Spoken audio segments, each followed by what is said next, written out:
Dr. Liz Burtoncrowe, and I'm the Director of Education for the Carrillo Center for Nonviolence. Welcome back to Living One, our monthly webinar series where presenters from around the world share their vision of a future in which humans and other animals live as one community in peace and wellness. Through Living One, together we attempt to answer the question, we know it's wrong, but what does right look like? This month, we welcome back author and environmental activist Derek Jensen for a special pre-recorded Living One event. Hailed as the philosopher poet of the environmental movement, Derek is the author of 27 books. Today, we will be discussing his latest book, Bright Green Lies, How the Environmental Movement Lost Its Way and What We Can Do About It, co-authored with Lier Keith and Max Wilbert. As stated in the book's preface, from the bright green perspective, the unsustainable aspects of our way of life today, including large cities, are not functional problems, but rather are solvable by readily available technologies and processes. Photovoltaic cells, wind power, generators, recycling, and the like. While there is no doubt a place for innovation in society, Derek and his co-authors argue that these bright green solutions are lies that allow us to maintain an unsustainable way of living while pretending that we are not killing the planet. Today's conversation on this important topic will be guided by Carrillo's founding director, Dr. Gabe Bradshaw. Welcome to you both. Thank you. Hi, everyone. Nice to see you all again, and it's a terrific opportunity to get together. Derek, thanks so much for that. So just to start off, one of the things that's recently kind of reared what I consider its ugly head again are groups of scientists, and I guess they would also call themselves or include conservationists, who are proposing that basically somehow some design of the globe, the Earth, is made so that half of it is preserved and the rest of it is sort of tossed over to humanity in whatever ways humanity sees fit, with the central argument that, look, at least we can do something and save part of the planet. So your book, your co-authored book is extremely timely. Maybe we could start off with some thoughts about that. What's your idea about that? What do you feel when you see? I mean, this is quite a huge number of quote unquote prominent scientists who are used or who actually do inform policy and law. I think that, I get your perspective that that would leave 50% of the planet to be destroyed by this culture. But frankly, 99% of the old growth is gone. 99% of the prairies are gone. And there are a very small number of undammed rivers remaining. And as a minimal step, I would be absolutely delighted if 50% of the rivers were, if the dams on 50% of rivers were taken out post haste, I would be delighted. And then we can move toward 75%, and then we can move toward 95, and then we can move toward 100. And if 50% of the prairies were restored, I would be delighted as an intermediate step. And if 50% of the oceans were put off limits to fishing, I would be delighted as an intermediate step.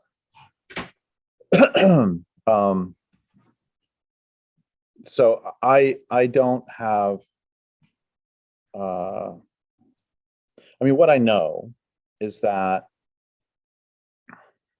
prior to the beginnings of this culture, Iraq was cedar forest so thick that sunlight never touched the ground. And the first written myth of Western civilization is Gilgamesh deforesting the hills and valleys of Iraq to make a great city. And the Arabian Peninsula was oak savanna, and the Near East was heavily forested, and the North Africa was heavily forested. And those went down to make the Egyptian and Phoenician navies. Greece was heavily forested. The islands in the Mediterranean were not originally rocky. The rocks were where they're supposed to be, underneath the soil. And there were penguins in the Northern Hemisphere. I don't know if many people know this, but they were not related to the Southern Hemisphere penguins, but they were called penguins, which means fat ones, because they were because penguins are kind of chubby, and these were great auks, and they were as far south as France, and the last one was killed in the 19th century. We've all heard accounts, or those of us who attend have heard accounts of whales being so thick in the North Atlantic that they were a hazard to shipping. And banks of cod were so thick that ships would slow their passage. And early European explorers said all they had to do was drop a basket in the water and they would pull up, it'd be full of cod when they pulled it up. And no matter where we go, we can read stories like this of, even in the 1930s, the Klamath River was black and roiling with fish and with salmon. And the last few years, the Indians along the Klamath have had to cut short or cancel some of their salmon ceremonies because there's no salmon. And all of my work is based on the idea, or based on the understanding, that if you have uncountable salmon and then you can count them, and then after that there's 1 million, and then there's 500,000, and then there's 250,000, and then there's 100,000, that we can see where the trend is going. And if I had to sum up all of my work in one sentence, it would be that this culture will not last forever. And when it's over, I would prefer that there be more of the world left rather than less. And I frankly don't care how we get there. There are 2 million dams in the United States over,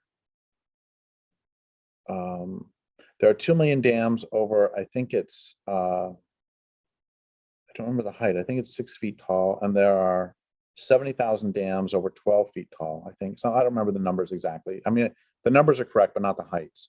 Anyway, there's 70,000 tall dams in the United States.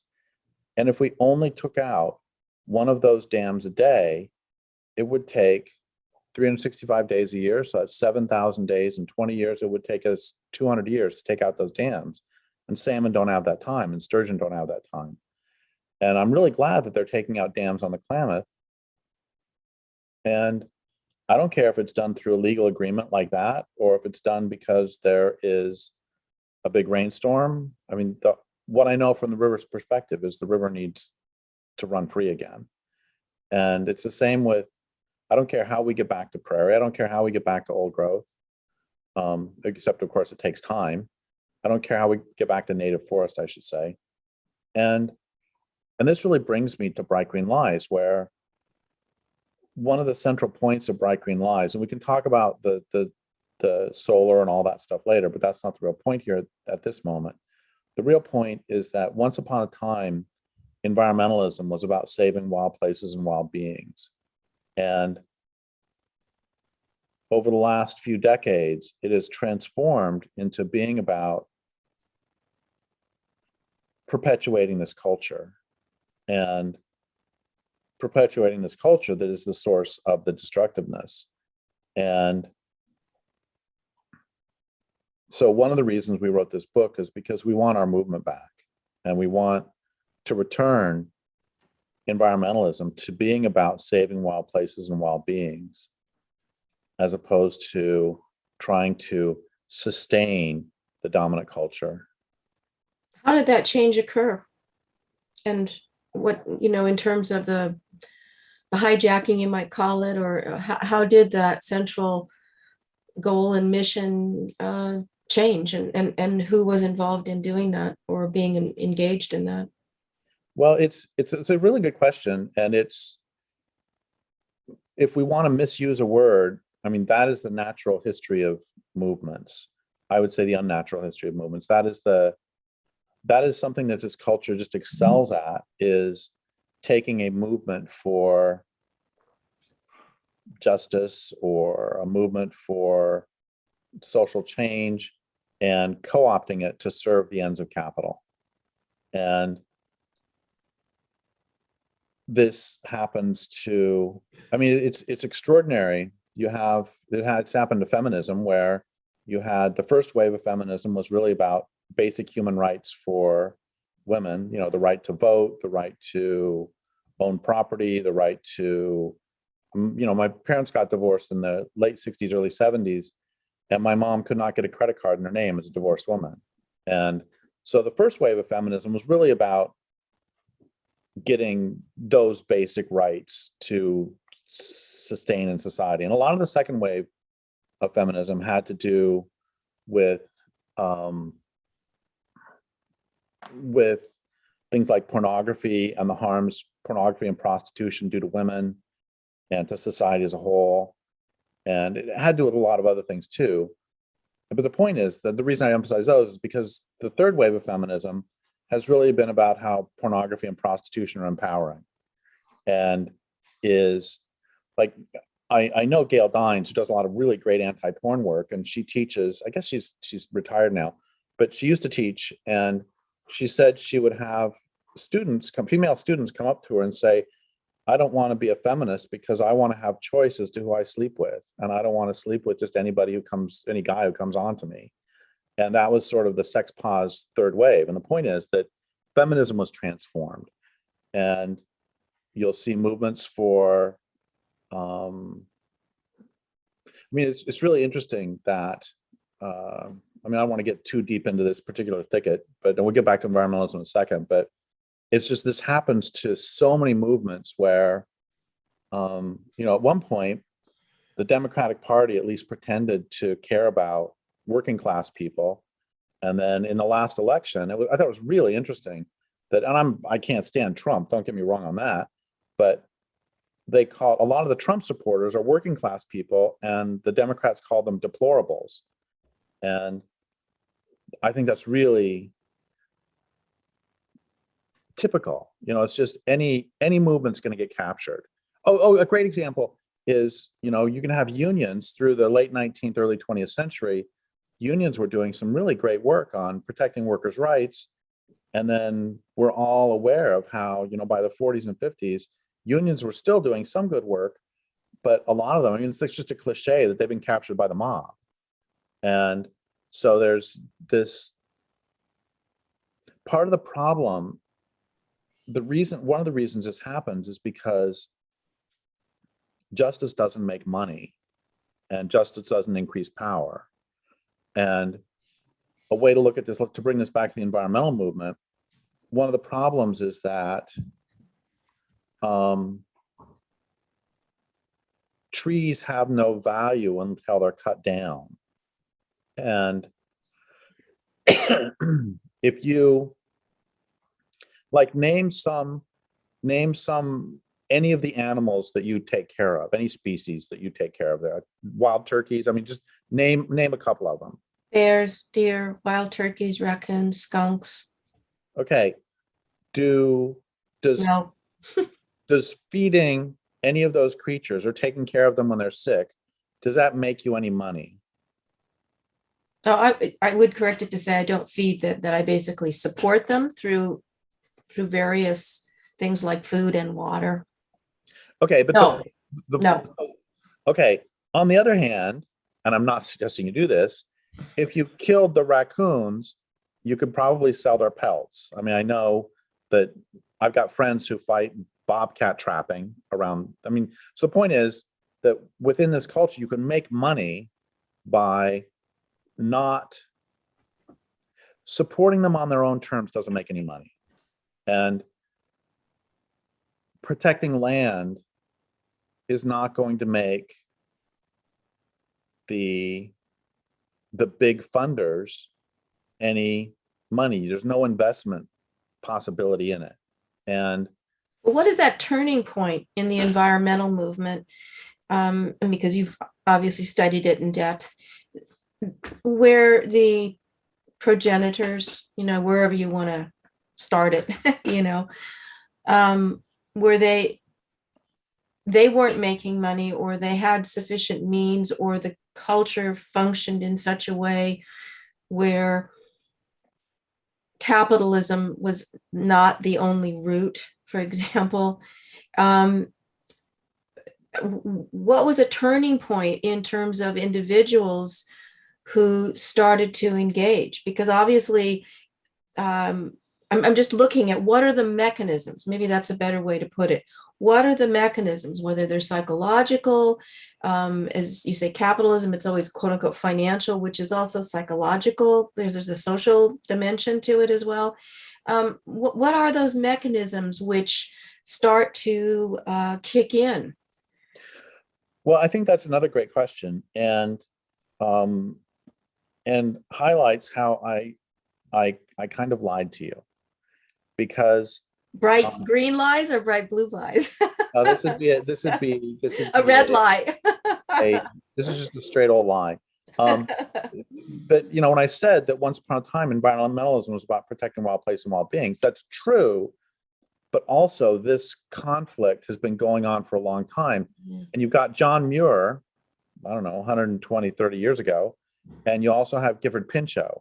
And they represent the two sides of that. That John Muir thought that nature should be protected for its own sake. And Gifford Pinchot was all about wise use of resources.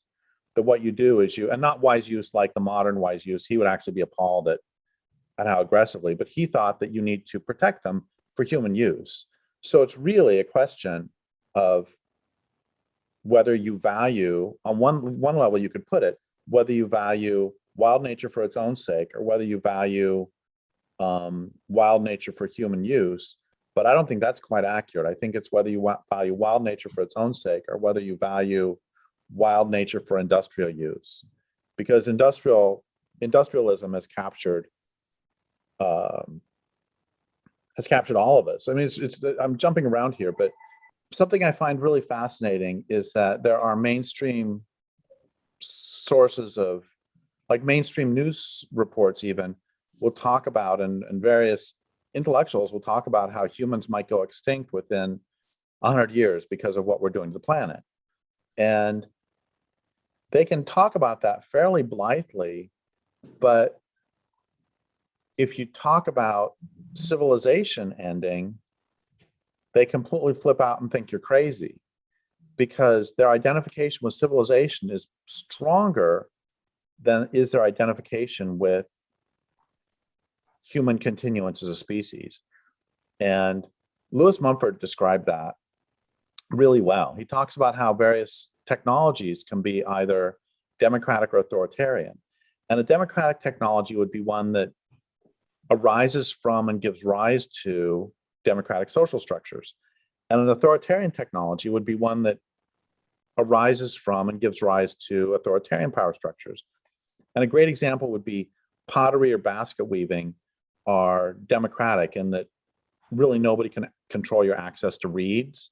And sure, some people are better than others, but it still doesn't require a police force.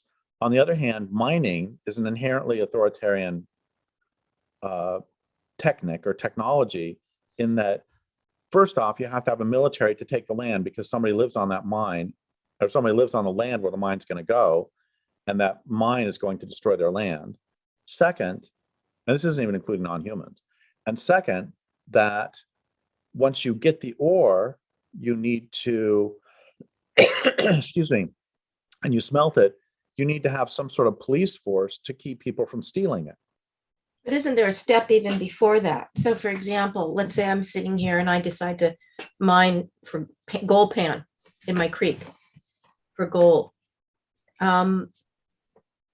Why? In other words, it's tied into money. Yep. And it's tied into something which is, I'm sure you have a better way to describe it. But as I said, deer don't need money and bears don't need money. So to me, when you were giving me the example of the mining, there's something even more fundamental in the sense of it's abstraction. And it is not, in my mind, it is not democratic at all, because it excludes non-humans. I completely agree with you. And so democratization, that's what I'm trying to say, is democratization is, or the violation thereof, is if it's exclusive to a particular kind of species. Yes, I would agree with that. And what Mumford says is that, and I agree with this, is that not only do these authoritarian power structure or authoritarian techniques require an authoritarian power structure, but they become authoritarian because they become in charge themselves of the entire society. And that sounds crazy to think, oh, you know, toasters are in charge. But when you think about a city, are cities designed for human beings or for automobiles? They're designed for cars. And the cars are really in charge of the design. And people talk about global warming and how the fossil fuel industry is killing the planet, et cetera, et cetera. And well, if it's killing the planet, just stop it. Well, you can't, because it's actually in charge. And the same is true. I used to ask people at talks, tens of thousands of people over 15 years, 10 years, do governments take better care of human beings or corporations? You know, once again, forget non-humans. They take better care of human beings, corporations. Not a single person in that time ever said they take better care of human beings. And a corporation is a fiction. It's a creation. It's with rights. With rights. And so now we can start to move toward, how did the transformation take place? Part of the transformation was that we as a collective, and most of us individually, value this way of living more than we value a living planet. And so, of course, and that's especially true for those in power. And so, of course, that any movement to protect wild beings is going to get co-opted into a movement to maintain this way of life, because that's what we value. It's like several years ago, I was noticing that there was a lot less frog song outside than there used to be. And I said this to, when I live in a rainforest, I mean, there was and should be tons of frog song, and it was going to be less and less. At one point, it was so loud you couldn't have a human conversation outside at night, and now you can still hear it, but it's not as much. And I mentioned this to a local person who had lived here for forever. He's like, really? I had no idea. And the thing is, I can guarantee that if the San Francisco 49er football team disappeared, he would notice. But if the frogs disappear, like, really? I had no clue. And, you know, John Livingston, in his book, The Fallacy of Wildlife Conservation, wrote some really interesting stuff about how if you put somebody into an echo chamber, they start to hallucinate. And we evolved hearing just a myriad of voices out in the wild. But now, look at the backgrounds. And for people watching this, look around. What percentage of your sensory perceptions are created by or mediated through human beings or technology? And the answer is almost all of them are created by or mediated through human beings or technology, as opposed to being wild beings. And also, in one of my books, Welcome to the Machine, I was writing about how, you know, there are those people like Ray Kurzweil, I think his name is, who say someday humans are going to meld with the machine and we're going to all become one. It's terrifying. But the thing is, he's also late. It's already happened.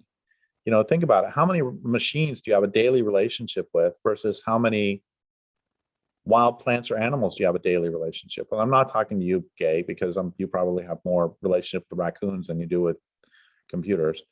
But for most of us, it's the other way around. And think about this. This horrified me when I realized, as writing that book, that I touch plastic, like the keyboard. I touch plastic more than I touch flesh. That's horrifying. And so the point is that what John Livingston said, and I agree, is that because we're living in this echo chamber of only human created sounds and human mediated sounds, we begin to hallucinate. And he believes that most of our ideologies are hallucinations. And the belief that the stock market going up is a good thing is a hallucination. The belief that you can manage a forest is a hallucination. The belief that you can dam a river without killing it is a hallucination. And so those are some of the sort of deeper roots. And then how it's happened more recently. So it's an interesting story. I don't know if you remember that, was it 1992 was the big Real Earth Summit? Mm-hmm. And I lived in Spokane, Washington at the time. And it was just it was an interesting story for me, at least, that the representative from the United States delegation to the UN came to Spokane, and it was for a public input meeting. And we spent like the entire public participation, which I participated in it, everybody who spoke said, we are opposed to sustainable development because it's crap. What we're for, because development consists of converting meadows into white box houses. Development is just a euphemism for industrialization. We oppose sustainable development. What we're in favor of is rewilding. We're in favor of deindustrialization. Everybody's saying this, not just me, that's just me and my 3 crazy friends, but everybody is saying this. And we want nature first, et cetera, et cetera. Go through, everybody says this. And then the guy from the United States delegation to the UN responds, thank you all for your support for the United States position in favor of sustainable development. And the kicker to this story is that I was talking to the person who organized it afterwards, and she said that he was so drunk that he had to be helped to his seat before the thing started. And at first I was really outraged at this. And then a friend of mine said, Derek, how would you feel? And I don't drink at all, but let's pretend I did. How would you feel if you had to go town to town and everybody is telling you that they think that the policy you're supporting stinks, and your job is to every night, as the planet's being murdered, your job is to ignore everything they say and then thank them for supporting the position they didn't. He said, you'd probably get drunk too. But the point that's really interesting about that is that's how the public participation processes really work. There's a great line that I'm going to butcher about I can't remember her name either, but it's a great line about how we live in a democracy theme park where, yeah, we get to go in and pull levers and speak in microphones, but they're not attached to anything. And so anyway, what you get is, and I also want to be clear, when I'm talking about these mechanisms, that there is a big split still within the environmental movement. There are lots of environmentalists all over the world who still are trying desperately to save wild places and wild beings. And there has for a long time been a split between the grassroots organizers or the grassroots activists and the big greens, which are basically interlocked, not basically, they are interlocked with all sorts of corporations and governments. And that's where the money goes. And you have all these small groups and small people, small individuals who are absolutely starved for money, who are, for example, opposing wind energy facilities, are opposing solar energy facilities. All the grassroots on the ground are opposing these, hanging on by their fingernails, hoping to just prevent lithium mines from going in. And then you have the big greens supporting them with all of their money. And all of their propaganda. I mean, there's a great line by Henry Adams. The press is the hired agent of a moneyed system set up for no other purpose than to tell lies where the interests are concerned. He wrote that 120 years ago.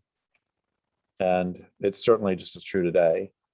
So what makes a difference between Gifford Pinchot, Aldo Leopold, and John Muir, for example, in terms of individuals who live more or less is that true, at the same time? Aldo Leopold's a little later. I think they were a little bit overlapping, yeah. I mean, is the problem also in terms and again, I don't mean to make this a superficial thing, but in terms of the word, in other words, the term environmentalist. I mean, in my mind, I have to say my gut reaction when I hear that is to really brush that off and not listen until I hear what they're actually proposing. For example, and Charlie Russell, whom I always quote, right? Charlie would always shake his head saying, he said, the environmentalists don't give whatever mood he was in, he would use some word, don't give a damn about bears.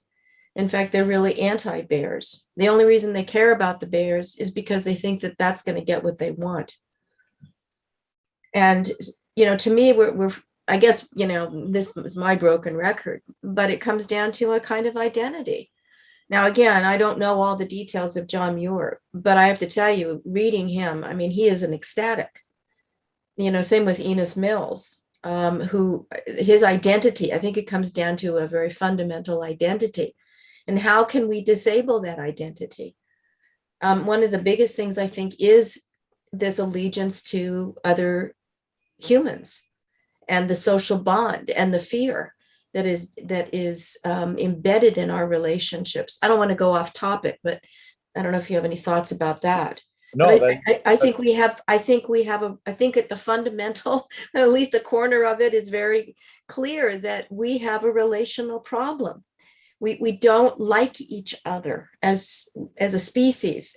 We don't. I mean, again, I'm speaking in kind of a Eurocentric, this little mini globe thing, but of this culture. We don't like each other, and a lot of the things that happen are because we're afraid of each other, and I think it comes down to something very existential. And that, I say, is because those are the individuals that make the decisions that make, that go down the line. I don't know if you have thoughts on that. Well, I agree with almost all of it.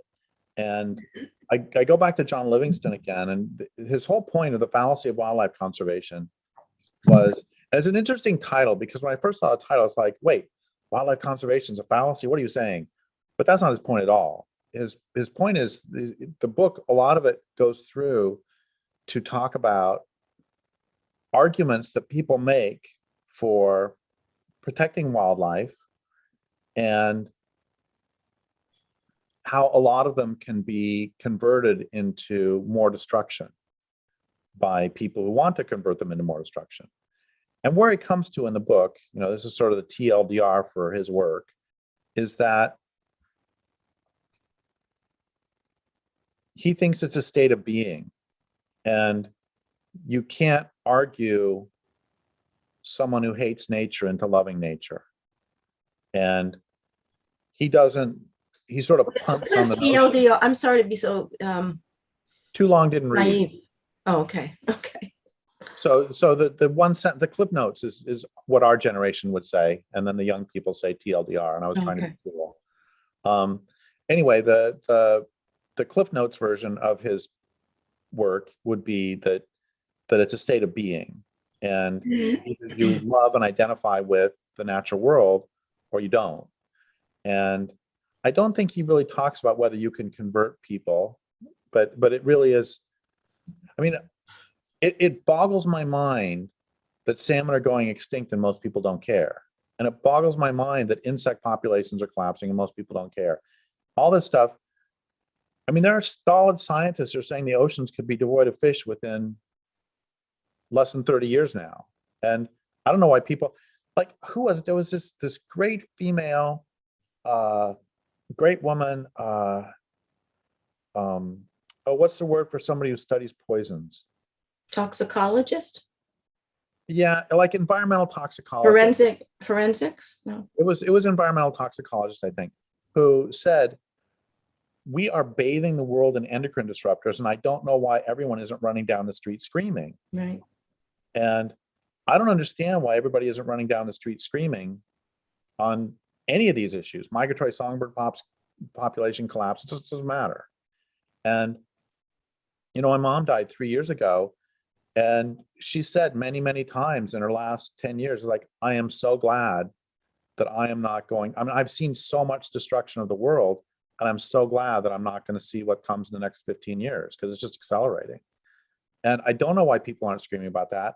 And this is totally punting on my part too, but it's like, it's kind of a state of being. I've written 27 books or something on all this, and I still don't understand why the stuff I'm writing about is not cognitively challenging. You know, there were 60 million bison on the plains, and they're gone. And putting in 60 million cows or 30 million sick cows in the place of 60 million healthy buffalo seems like a terrible idea to me. And putting in dams, I don't understand. You put in a dam, and then the anadromous fish go extinct, and then you're surprised.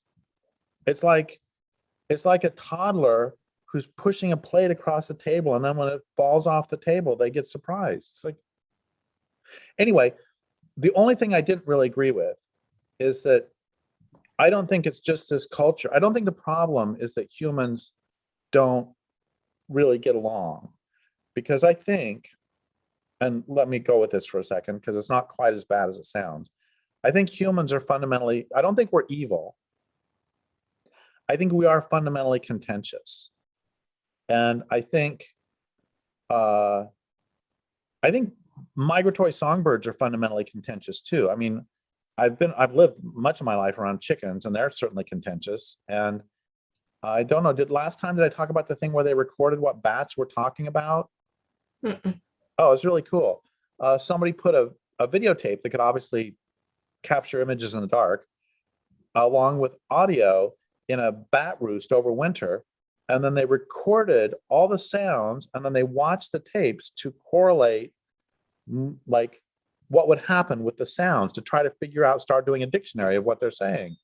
And it ends up, a lot of what they were doing was squabbling.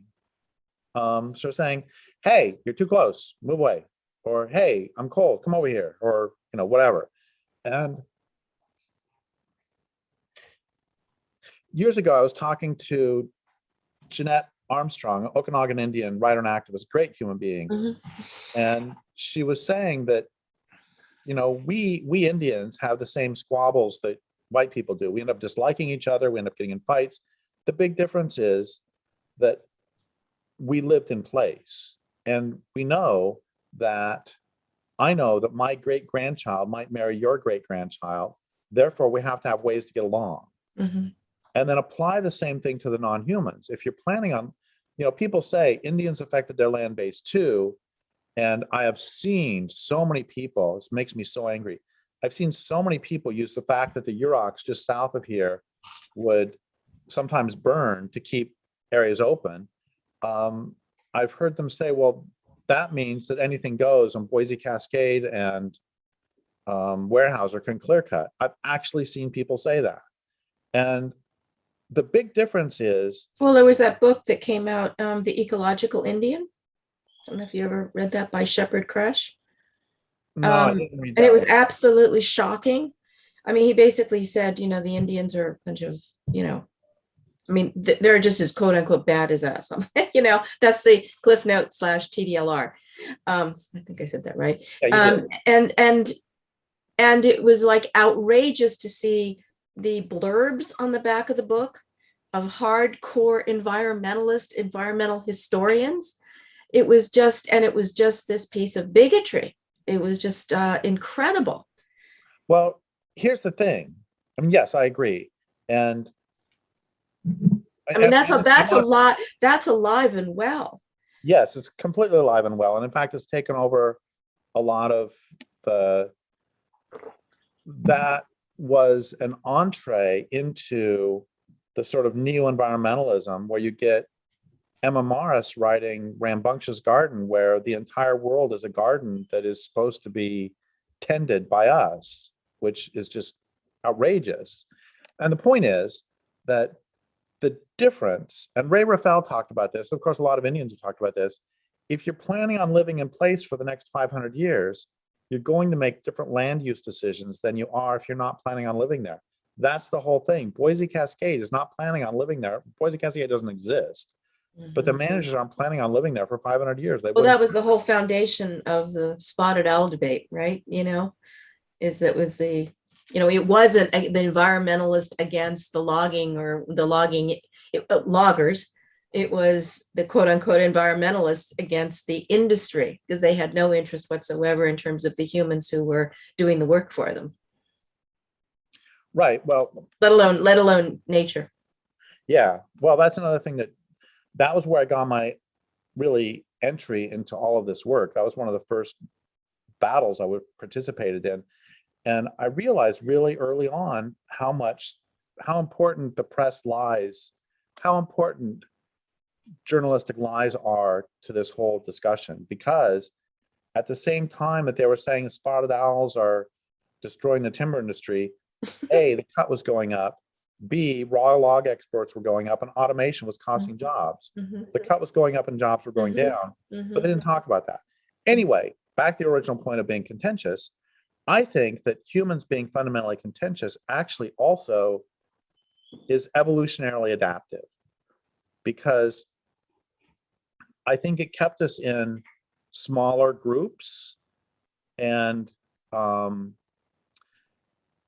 I agree with Lewis Mumford that the single most important invention of the dominant culture is not the screw or the lever, but what he called the mega machine, which is a machine composed of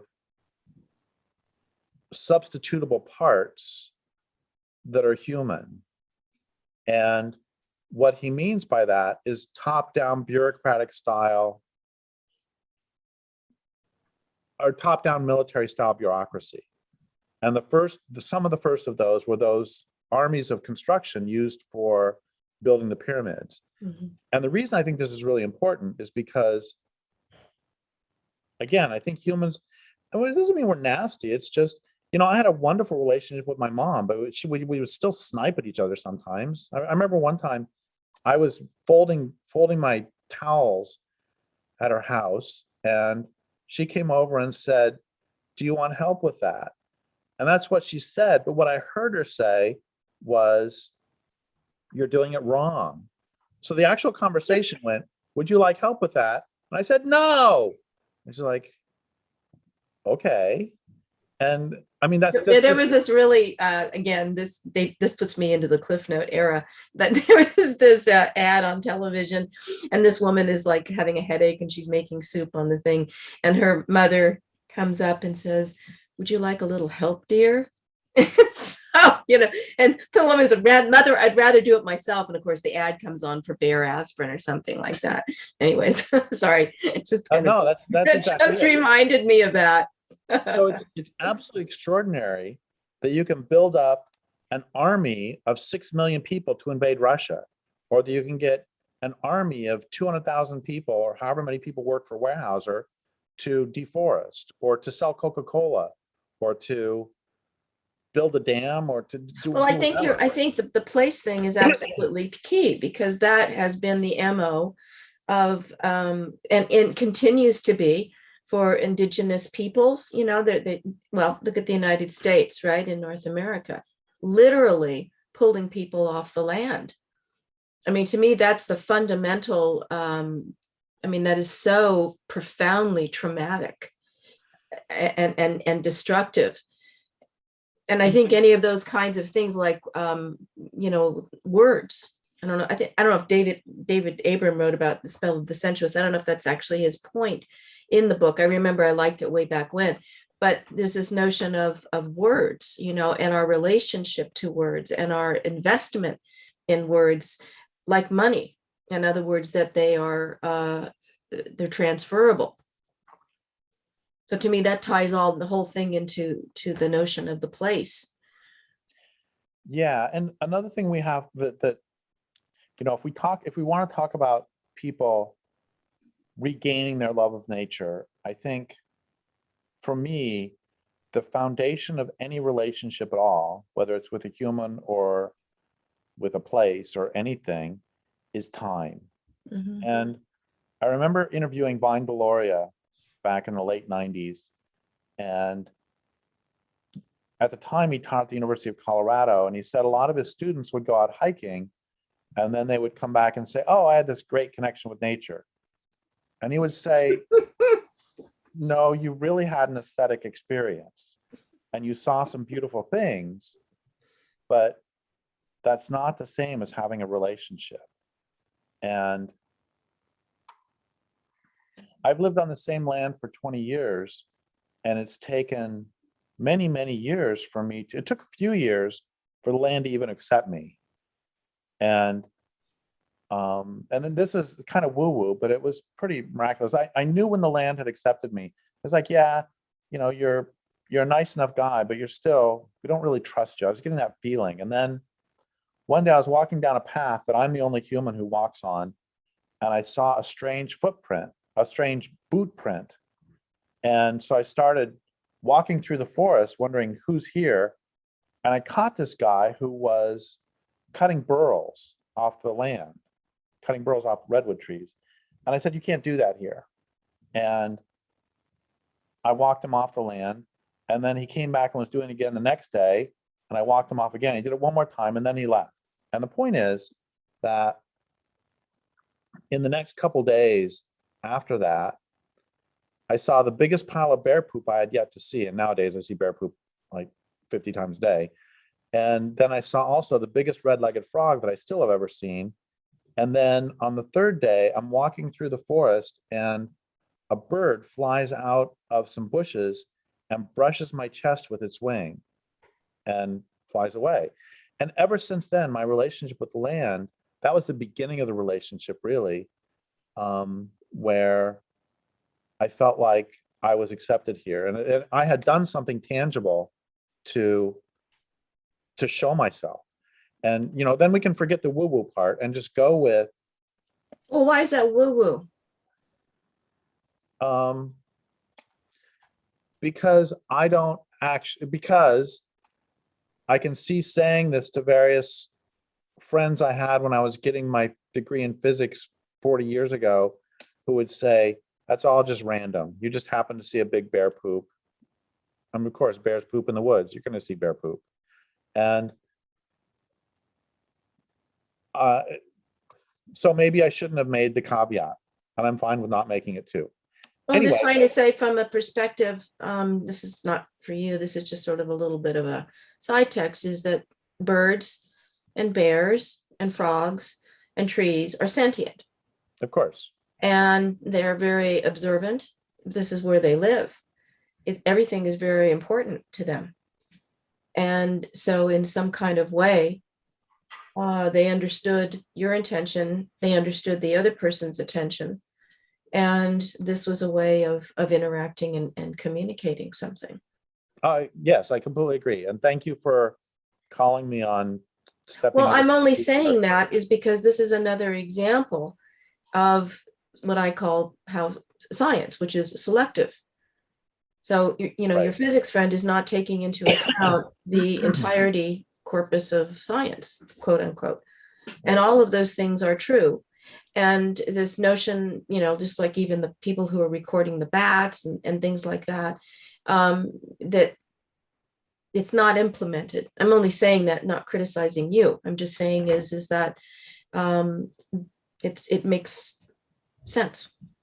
I mean, if you, for example, were in a town and similar things had happened, like you saw someone, you know, defacing a statue, you know, you moved, you know, it was like Richard Ward has this thing about, I don't know, I've forgotten what town, it was German or Switzerland, that's right.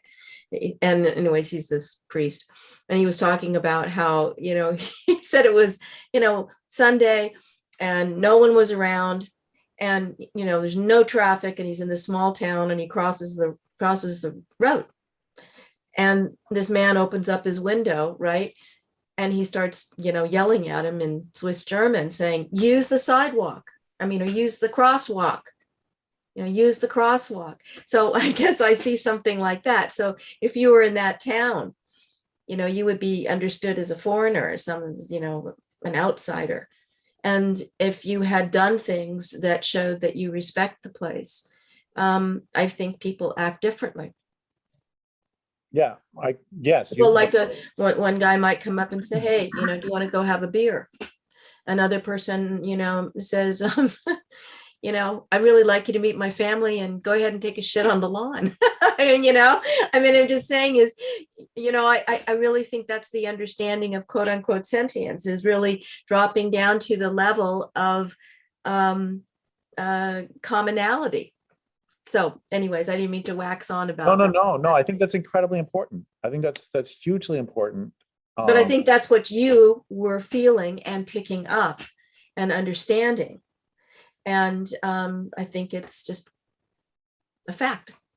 That's what it is. Yeah, I completely agree. And we all communicate differently.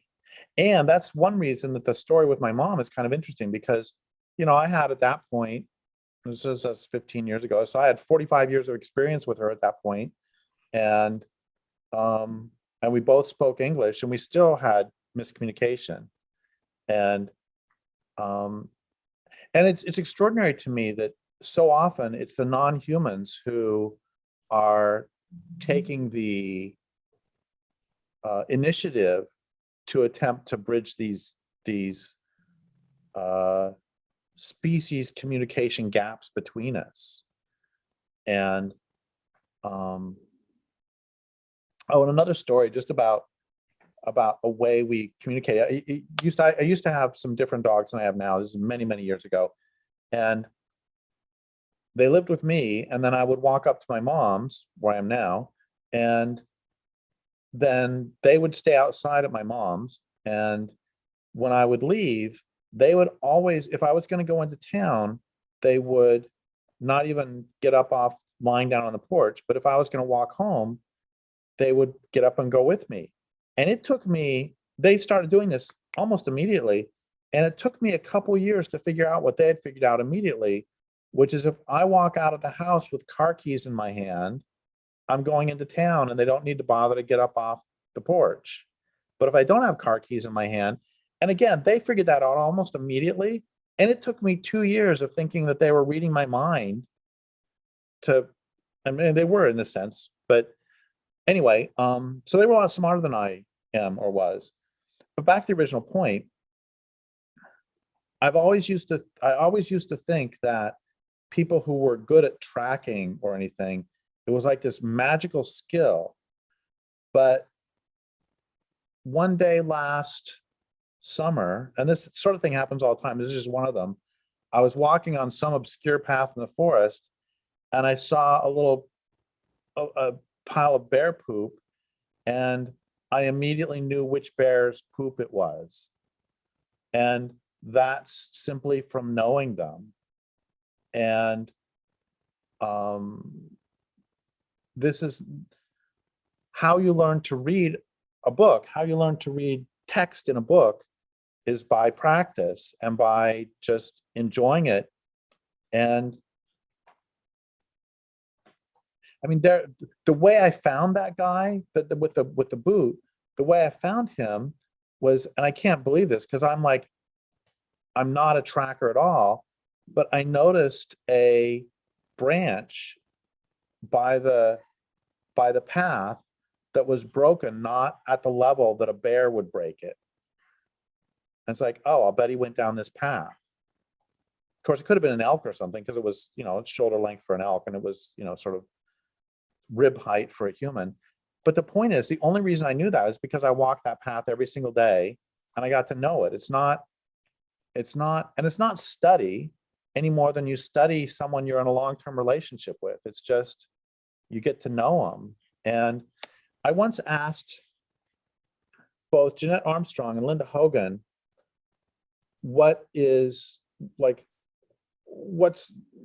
how does someone become indigenous? And they said, how long does it take? And they both started talking about the hill people of the Appalachians, and how it takes, really a couple hundred years, and it takes long enough for your stories to develop in place and for your family to get to know the place well enough that you can tell, to see the patterns is really the point. You know, I remember reading something by Winona LaDuke one time about how many years ago, her people had stories, I think it was her people, had stories about maybe every 6 or 7 human generations, there would be a big migration of, I think it was either fishers or marten, the weasels. And, you know, you got to live in place a long time to see something that happens every 6 or 7 generations. You know, and 10 years ago or so, I was really excited because one summer there was this explosion of redwood millipedes here. They're pretty cool, and they smell like almonds because their defense is cyanide. And I was really excited because they hadn't been here the previous years, and they live for many years in the duff before they come up. And so I was thinking, yay, the forest is doing well enough that there's enough duff for them to be here. But they were only here for a couple, 3 years, and I haven't seen any since. So do I need to be worried about that? Or is that, I have no idea, and I won't know until, you know, 60 years have passed, and 60 more years. So yes, I was just mentioning, I don't think, you know, that was a fantasy that a lot of environmentalists used to have many years ago that I used to always hear, is if we could just get a CEO to go out and spend a weekend in a wilderness, that would cure them. It's like, no, if you can get them to go out for 4 generations, then maybe. But, you know, it's like, this is a beautiful redwood forest here, and there was a family member visiting, and the first thing he was saying is, wow, this is worth a lot of money. You could sell these trees for a lot. It's like, him being here for a weekend did not change his perspective. He still saw the trees as dollar bills. So let's just reel back a little bit. And this is in continuity with what you just said about your relative and things like that, or the CEO going out or vines. I'm sure he had something even more wry to add on to that. But anyways, about why aren't people screaming and stuff, and because what can they do to start? What can they do to start? I mean, in other words, I think people are screaming. I think that they are, you know, what's the, you know, the guy, the scream, you know, what was his name? The Norwegian guy that did the scream. I think they are, but where does one start? And I'm not, and I think one is very diverse. In other words, how does one start? And that's why I asked you about the fundamental mechanisms, like when you were talking about being in place and staying in place, the decisions that we make. I think that really is the crux right there. So what is your question? Well, I mean, what does one do? What would you tell, what would you tell people? You know, they said, I am screaming. I just read this article. I you know, I had to take a bunch of sedatives. I had to get drunk. I had to, you know, whatever, you know, I had to eat 4 pizzas before I could even walk out the front door. What do you tell someone to help unlock and to move toward this different, you know, something that is going to quote unquote change things? Well, it's really difficult because I look around and I see also a lot of people who are profoundly traumatized, both through personal trauma and larger social trauma. And that takes enough work by itself that most people don't do it. And years ago, I love this story. So when I was first doing talks on Endgame, I would talk about taking out dams. And one of my most famous lines is, every morning when I wake up, I ask myself whether I should write or blow up a dam. And one time at a talk, a hydrologist said, you know, you never should say that. That's incredibly irresponsible, because the worst thing people can do is take out a dam, is blow up a dam. It's just horrible. And I started asking people about that. And then people pointed out to me, like the Missoula flood was absolutely immense, and salmon and sturgeon survived that, but they're not surviving the dams. And so I thought I'm just gonna call a bunch of wildlife biologists or fisheries biologists and ask them. And for better or for worse, I have this very sincere, I mean, I'm sometimes kind of stupid because I'm not very good at being cagey. So I just called them up and said, hey, so if somebody blew up a dam, would that actually be good or bad for the river? Click. And they're all like, they think they're talking to a terrorist or something. So I was like, oh, that's why they're all hanging up on me. So I changed it and I started calling and said, so let's pretend it's 50 years from now and the entire grid has collapsed. The electrical grid has collapsed and people are considering removing a dam on a local river. And you don't have the means to do it slowly. So your choice is either blow it up. You're not going to kill any humans because the humans are going to leave for a little while and come back. And is it better to blow up the dam or to wait until the dam fails on its own? For the river, you're supposed to speak only for the river's perspective. And they're all like, oh, come on. It's just a failure, a dam failure is just a big flood. And rivers flood all the time. And in fact, rivers get dammed all the time. And that's not the problem. You know, there'll be lava flow, there'll be a log jam, there'll be a landslide. Rivers get dammed. The problem is, naturally, the problem is that all the rivers are dammed everywhere. It's not just one or two. You know, salmon don't care if one river has a landslide and they lose a bunch of habitat for the 3 years it takes for the river to cut through it again.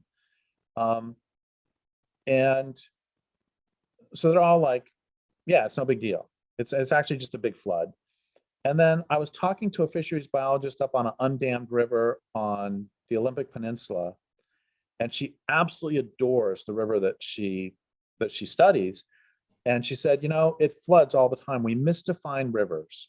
We always think that rivers are static, but they're not. They writhe like snakes across the landscape. They dance, you know, they move, they change where they go into the ocean. They change course all the time. And she said, every single time that the river changes course, it breaks my heart because I think of all the deer, all the otters, all the fish, all the frogs, all the trees who get killed in this violent action of it changing course. And at the same time, every time it changes course, I am ecstatic because this is how new habitat is created. And she said the concern is always, or not the concern, but she said what I end up feeling is sorrow for the short-term loss and joy for the long-term habitat gain. And when she said that, it occurred to me, that's why people stay in jobs they don't like, because they're afraid of the short-term habitat loss for the long-term habitat gain. That's why they stay in relationships they don't like. That's why we don't bring down civilization, because we're afraid of the short-term habitat loss for the long-term habitat gain. And part of the problem on the big scale is that collectively, we are so terrified of this short-term habitat loss for the long-term planetary habitat gain that so many of us do nothing. So now to your question, when people ask me what they should do, I always give the same answers, which are it's several answers, usually in forms of questions. The first one is, what do you love? And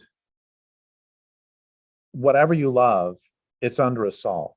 If you love bears, they're under assault. If you love salmon, they're under assault. If you love long form discourse, it's under assault. If you love independent bookstores, they're under assault. If you love independent publishers, they're under assault. If you love democracy, it's under assault.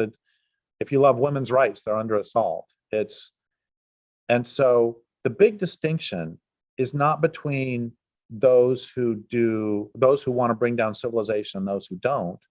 And I would say the big distinction is not even between those who are biocentric and those who are not.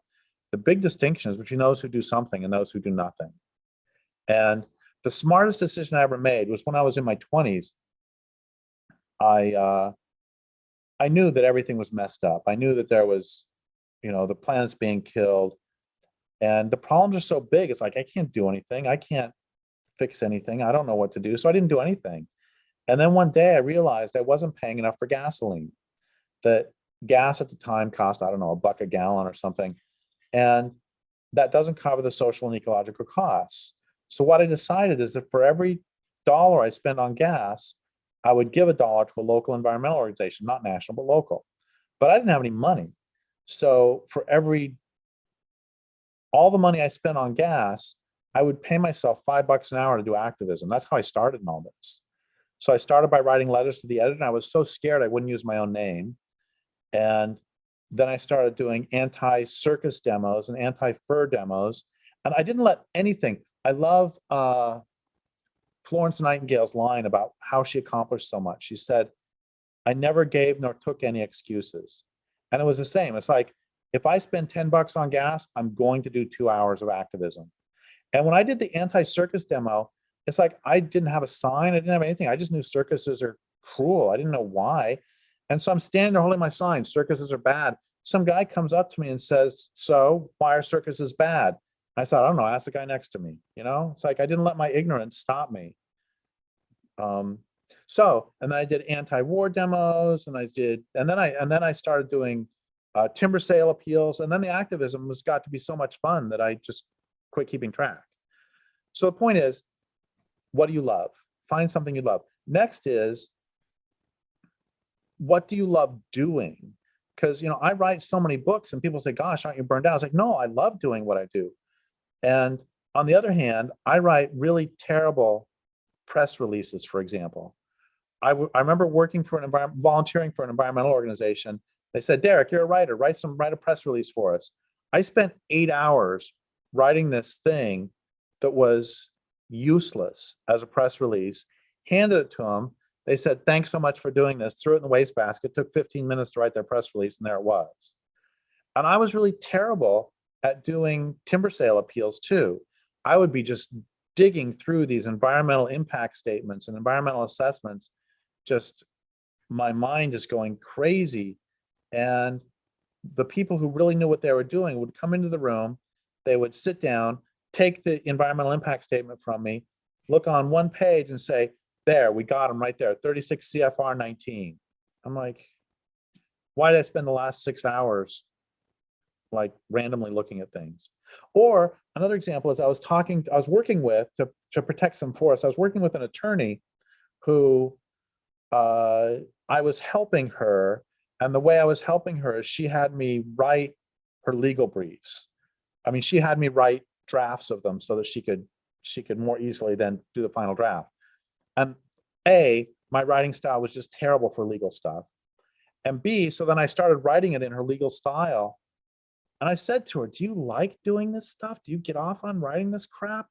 And she's like, "Oh yeah, I love it." I mean, so I have a very specific niche that I love filling. Oh, another example. I've given talks. The biggest talk I ever did was 10,000 people. I've given talks before, 1,000 people, 500 people, and I don't even think about it before, I'm going to go on stage in 2 minutes. Like, well, I should probably figure out what I'm going to say. It's like, I don't get nervous, anything. It's all easy. But they asked me to do a phone tree for an environmental organization where I call and invite people who are members of the organization to dinner. I spent the entire evening dialing 6 numbers of a 7-number phone number and then freaking out, and I couldn't dial. I did not make a single call because I'm so introverted. And likewise, one time we were supposed to do a door hanging. There was 3 of us walking around. We're hanging environmental information on people's doorknobs. I stood in the middle of the street because I was terrified somebody was going to come to the door. And then I'd have to talk to them. It's like, I can't do that. I had a friend, one time I asked her, "Oh, what are you doing this afternoon?" And I said, "Well, I'm kind of bored, so I'm going to go stand outside Walmart and leaflet." It's like, you're going to go talk to strangers on purpose? And people will say, Derek, you need to stop writing and become an organizer. Okay, this is my scratch paper pile. This is my scratch paper organization. It's like, I am not an organizer. I can't organize my pens, you know? And I don't like talking to people. And this is different because we're doing a event thing, but informally, that's why I said when the phone rings, I swear. And, you know, I'm not one of those extroverts, crazy people. Anyway, so find out what you get off on doing. You know, I get off on trying to figure out the relationships that we're talking about between, I don't know, perceived entitlement, exploitation, and atrocity. And so find what you get off on and then do that and use it in service of whatever it is you love. And then the other thing I say to people is,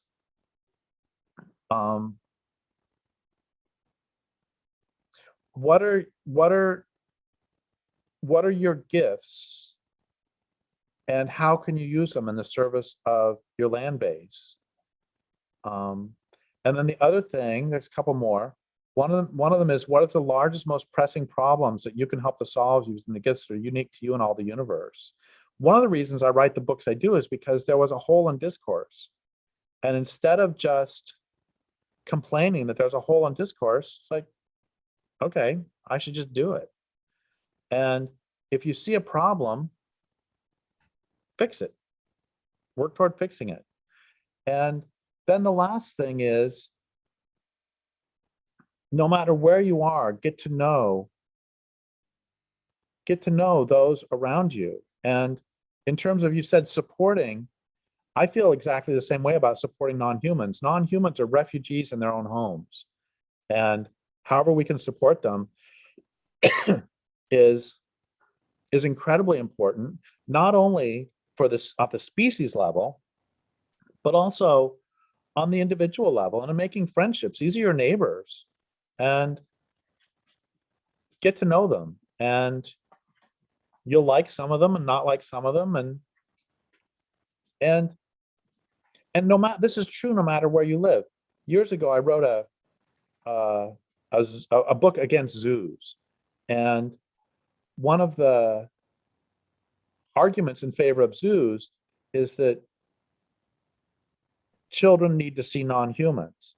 I completely agree that children need to see non-humans, but there's a few problems. One of them is that that zoos teach the wrong lessons, zoos do many wrong lessons. One of them is that you can remove a wolverine from its habitat and still have a wolverine. It teaches that the wolverine is a bag of DNA. I mean, it's a bundle of DNA in a sack of skin, as opposed to the wolverine and its relationships with all of its habitat. And it also teaches that they're there and I'm here.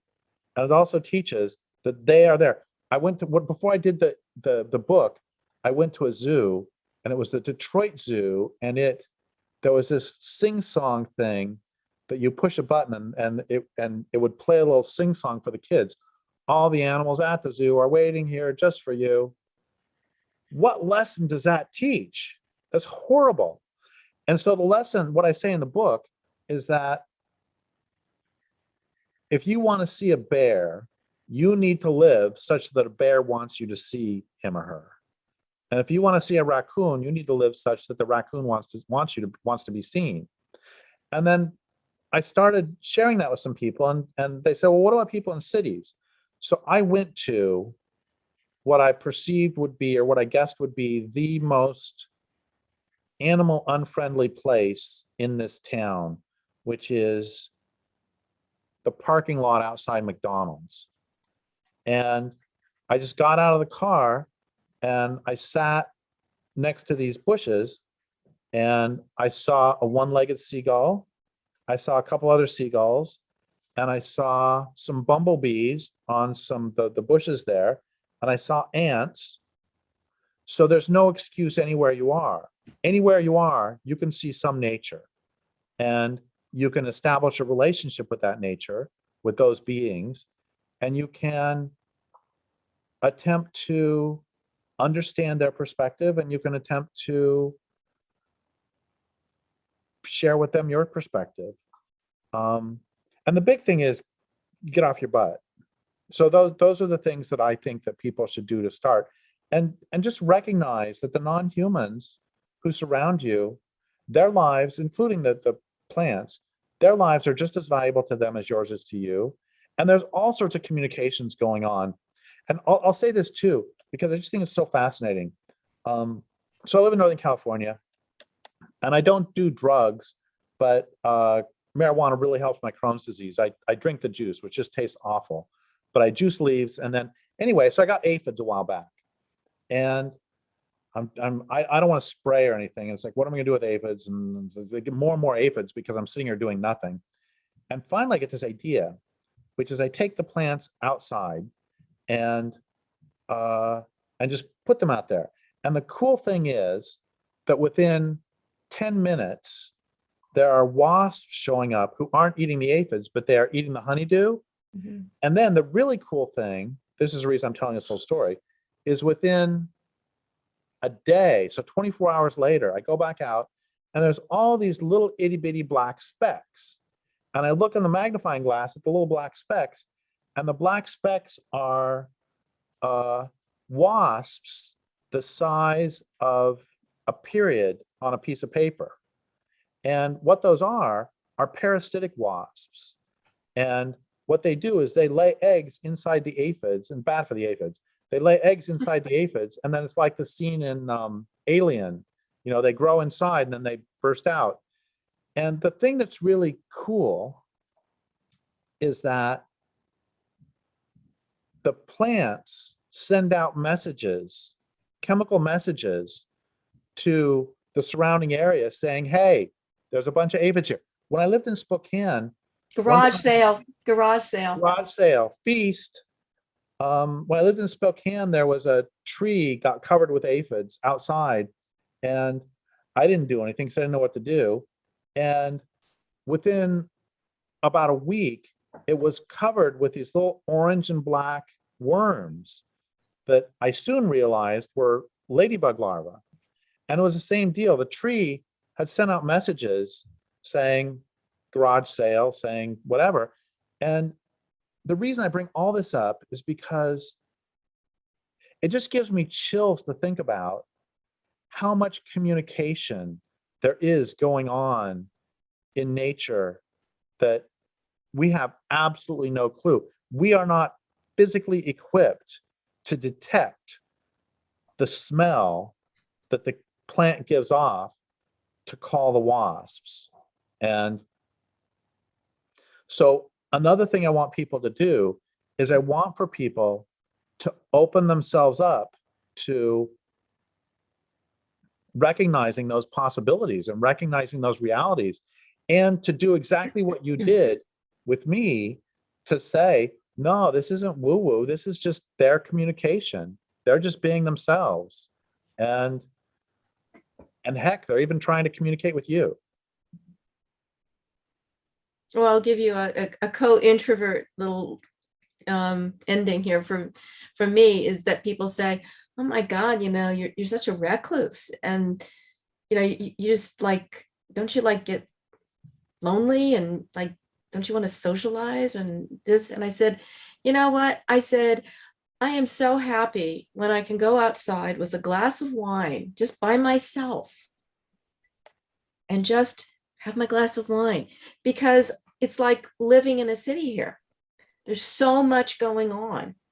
All these conversations, not only the animal, what I call the faculty residents here that are in the sanctuary as such, but all the stuff that's going, I mean, it is so, when I say noisy, I mean, there's so much going on, and so much in terms of processing, and, that it's like an overload. So for me, it's like, I get a few minutes of, it's like the deer when they get pregnant, they start walking around, they get bigger and bigger and bigger, right? And I always say, it's like, pregnant females, well, probably not now, the swollen ankles, they just want to sit down, smoke a cigarette, have a cup of coffee, right? And can this be over, kind of thing, So I really appreciate you're saying that, because it is, you don't have to have any special, I'm not special at all, I'm just like a total goober. And yet I'm open to knowing and hearing. And so it's like everyone's talking about me or around me, or, stuff is going on in that way. So, I do think it's wonderful to have refined, and like you develop the sensibilities and the sensitivity. I remember talking to Vine years ago, and I'm like, how do I listen to a tree? I have these oak trees that are 400 years old, and it's like, how do I learn tree? And he said, just start. He said, shut up and listen. I mean, I'm nothing like I think it was his grandfather who was the great bison talker. He'd go out and, I don't know, have a cigarette together, I mean, metaphorically or whatever, talking about things. And it's a big news. I mean, it was a big newsy kind of thing, because obviously the bison was huge, right, for the Lakota Sioux. And so, I don't have any of that sophistication, and I probably will never have that kind of level of sophistication. But the thing is I think a large part of it, like you're saying, if you just listen and are receptive and know it's there, without it, know this is happening, that you're in the soup of dialogue and conversation and contention, maybe, that you really, that's all to me also how we quote unquote reconnect with nature. And did I tell you last time the story about the bear my mom had a long relationship with? Well, you mentioned And did I say about the bear coming back when she was dying? Yeah. Well, no, Okay. why don't you, why don't you, do you mind iterating? No, I just didn't want to bore your readers if they'd heard it, or listeners if they'd heard it before. But my mom had this long relationship with this one bear. We called her Mama. And then Mama disappeared for years. We don't know if she's dead, whatever. And then my mom got cancer, and she's dying of cancer. And about a week before she entered terminal delirium, Mama, having not been here for almost a decade, shows up on her porch. Mm-hmm. And my mom couldn't believe what she saw. And then she said, so either she's telling me I'm going to get better, or she's telling me goodbye. And I knew she wasn't telling her she was going to get better. So I said to her, well, she's telling her it's going to be okay. But I mean, I've read about these stories, like the one about the guy in Africa who had the relationship with the elephants. And then when he died, they all came and walked on his grave they came from like miles around. And the same thing happened with this guy who had a wild goose sanctuary in North Carolina. I think Gaddy was his name, that when he died during his funeral, all the geese are standing there. Mm-hmm. Anyway, I saw the same thing with my own eyes, that she hadn't been here for 10 years and somehow she knew my mom was dying and came back to say, it's been nice knowing you and I'll see you on the other side. Well, thank you both for sharing today. I know that time is a little bit tight, but also for the reminder that there is magic, not just in our technology, right, but also, and even more so in the natural world, and also the magic of showing up, I think is a huge thing. So thank you very much, Derek. Thank you, Dr. Bradshaw, for being here. And once again, I'll just plug your book real quick so that folks, if they want to read more, can go out and get it. It's called Bright Green Lies: How the Environmental Movement Lost Its Way and What We Can Do About It. So thank you so much. Thank you. It's been really fun. Thanks, Derek. It was lovely. Thanks. Let's do it again. What's your next book you're working on? Well, I have a book that's at the publisher right now it's called Marijuana, a Love Story. It's about how legalization has been a complete disaster for the small growers, and it's been a transfer of wealth from family farmers to big corporations. And at the same time, it's an exploration of the completely, and I mean this in a good sense, the completely insane culture surrounding small scale marijuana growing, both the good stuff, like all the single mothers who could trim at home and no longer can, and the bad stuff too, like the rampant theft and sexism, both of that. Anyway, so that's that book. And then I'm working on a book right now, about halfway through, about stopping rape culture. And yeah, I'm about halfway, 2/3 of the way through that. And then the next book I'm going to do after that is going to be about my mom's death. And then the next book after that is going to be about my relationship with bears. Impressive. Well, it's the same. This is another thing I should have said, but I didn't, is that, you know, my mom had this great line that she got from her grandmother, which is inch by inch, life's a cinch. And so the way I write a book is I write a page and then I write a page and then I write a page, and, you know, and in a year I got a book. And because writing a book is too scary. It's too big. It's too, I don't know if that's how you did it, Gay, but it's or how you do it. And it's the same with stopping this culture. You know, you can't eat the monster in one bite. You got to do bite by bite. Well, I haven't written 27 books. No, mine is, you know, I have no formula, you know what I mean? And each one is sort of different. The turning point for me is, has been, I mean, like I said, I don't have 27 books, so I can't really say an inch and a cinch. But the stumbling block for me is I have to have the image, you know, it's sort of like I have to have the whole. And when that happens, sometimes I just kind of, you know, like this, because writing has turned out to be somewhat of a meditation for me. I know that sounds kind of weird, but it grounds me, you know. At the same time, I have a voice saying, you know, kind of like that thing from Jack Nicholson. I didn't see the movie, but, you know, he's crazy and he's writing like mad, and his wife comes in and finds out that he's been writing all work and no play. Yeah. Right. So, you know, that's a voice in me that says, you know, like, what the hell are you doing? This is useless. Do something constructive in the world. World doesn't need more your words. I'm not saying you or Liz, because she's wrote a beautiful dissertation, very beautiful with film. But you know, it's become a meditation. But really, like this one, actually I have two things going on. One is a co-author thing, and I'll probably burden you with that. But the other one is something that is kind of organic, and I kind of turn a corner on it and then it happens. Do you know what I mean? And then usually it takes me, you know, like 3 months or something to write the book. Oh, wow. That's great. I mean, that's been what I've done. Do you know what I mean? Aside from Carnivore Minds, which also does, but that one was painful. It's all this biology shit that I had to learn, right? I had to go through these awful biology. I hope we don't record this. I mean, it's just like, oh my God, you know, I had to read these papers on biology. I mean, it's just like I wanted to shoot myself, right? Because I had to have enough quote unquote knowledge from the biological perspective of a particular species umbrella in order to be, you know, accepted and also speak the lingua, you know, the lingua, but of that. But no, it's that's beautiful, wonderful. No, I don't plan. You're a true writer. You know, I these are just little things that kind of pop out for me in certain ways. No. Your stuff's really good. I really like it. Well, it's really important stuff. We'll see. Thanks so much for this, and say hi to the bears and the aphids. Aphids get a bad rap.